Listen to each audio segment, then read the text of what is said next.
एक सहेली ने दूसरी सहेली से पूछा, माँ बनने की खुशी में तुम्हारे पति ने तुम्हें क्या गिफ्ट दिया, क्या उपहार दिया?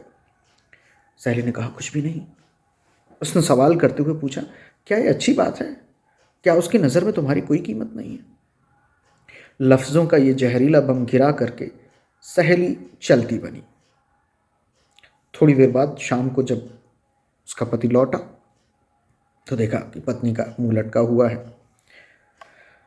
एक दूसरे को लानतें भेजी गईं, झगड़ा हुआ, मारपीट हो गया।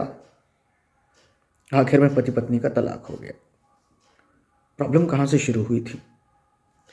उस फिजूल के सवाल से जो हालचाल जानने आई हुई सहेली ने पूछा था। दूसरी छोटी सी कहानी है। रवि ने अपने जिगरी दोस्त पवन से पूछा, तुम कहाँ काम करते हो? पवन, फला दुकान में काम करता हूँ।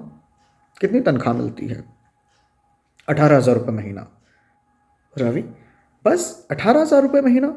कैसे कटती है तुम्हारी जिंदगी इतने पैसों में? पवन गहरी सांस खींचते हुए बोला, क्या बताऊं यार, बस इतने ही मिलते हैं। बात खत्म हुई। कुछ दिनों बाद पवन का अपने काम से मन टूटने लगा, बेरुखा होने लगा। उसने मालिक से तनख्वाह बढ़ाने की डिमांड कर दी। मालिक ने इस डिमांड को रद्द कर दिया। पवन ने जॉब छोड़ दी। अब पवन बेरोजगार हो गया। पहले उसके पास काम था, अब कोई काम नहीं। प्रॉब्लम कहाँ शुरू हुई थी? फिर वहीं एक फालतू सवाल से जो पवन के दोस्त ने उससे पूछा था। एक साहब अपने एक दोस्त के पास आए। उनका वो दोस्त अपने बेटे से अलग रहता था। साहब ने कहा, तुम्हारा बेटा तुमसे बहुत कम मिलने आता है, क्या तुम्हें उससे प्यार नहीं है? तुमने उसे पाला पोसा है? बाप ने कहा, बेटा बहुत व्यस्त रहता है और जब भी उसे समय मिलता है मेरे पास आ जाता है। बच्चे हैं, समय बदल गया है, समय बहुत कम मिलता है। आए हुए साहब ने कहा, अरे ये क्या बात हुई? तुमने उसे पाला पोसा है, उसकी हर ख्वाहिश पूरी करी है, अपने सीने से लगा करके बड़ा किया है। अब तुम्हारे बुढ़ापे में उसकी व्यस्तता बढ़ गई है, तुम्हारे लिए समय नहीं मिलता। ये तो कोई बहाना ना हुआ। वो साहब तो चले गए, लेकिन इस बातचीत के बाद बाप के दिल में एक शंका पैदा हो गई।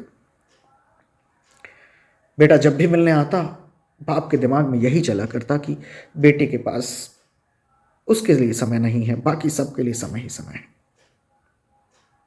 रिश्ते में एक खटास आ गई। याद रखिए, ये घटनाएं छोटी नहीं हैं, बहुत बड़ी घटनाएं हैं।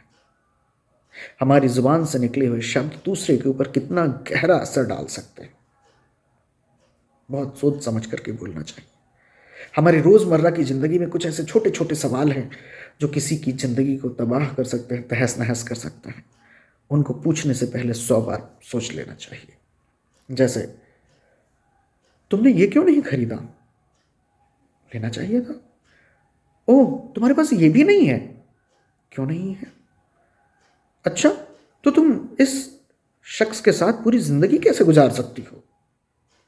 तुम हमेशा उसकी ही बात क्यों मानते रहते हो? बहुत सारे ऐसे सवाल हैं जिनको पूछने से पहले 100 बार सोच लेना चाहिए। इस तरह के बेमतलब के फिजूल के सवाल हम जाने अनजाने लोगों से पूछ बैठते हैं।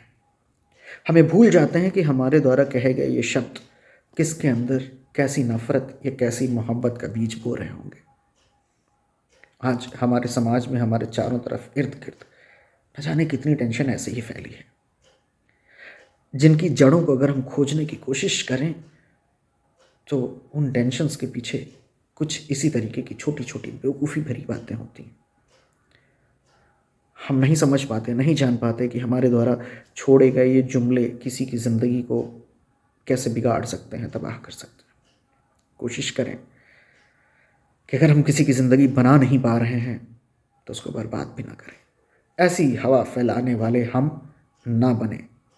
लोगों के घर अंधे बनकर जाइए और बहरे बनकर निकलिए। विचार जरूर कीजिएगा। ईश्वर सबका भला करें। जय भोलेनाथ।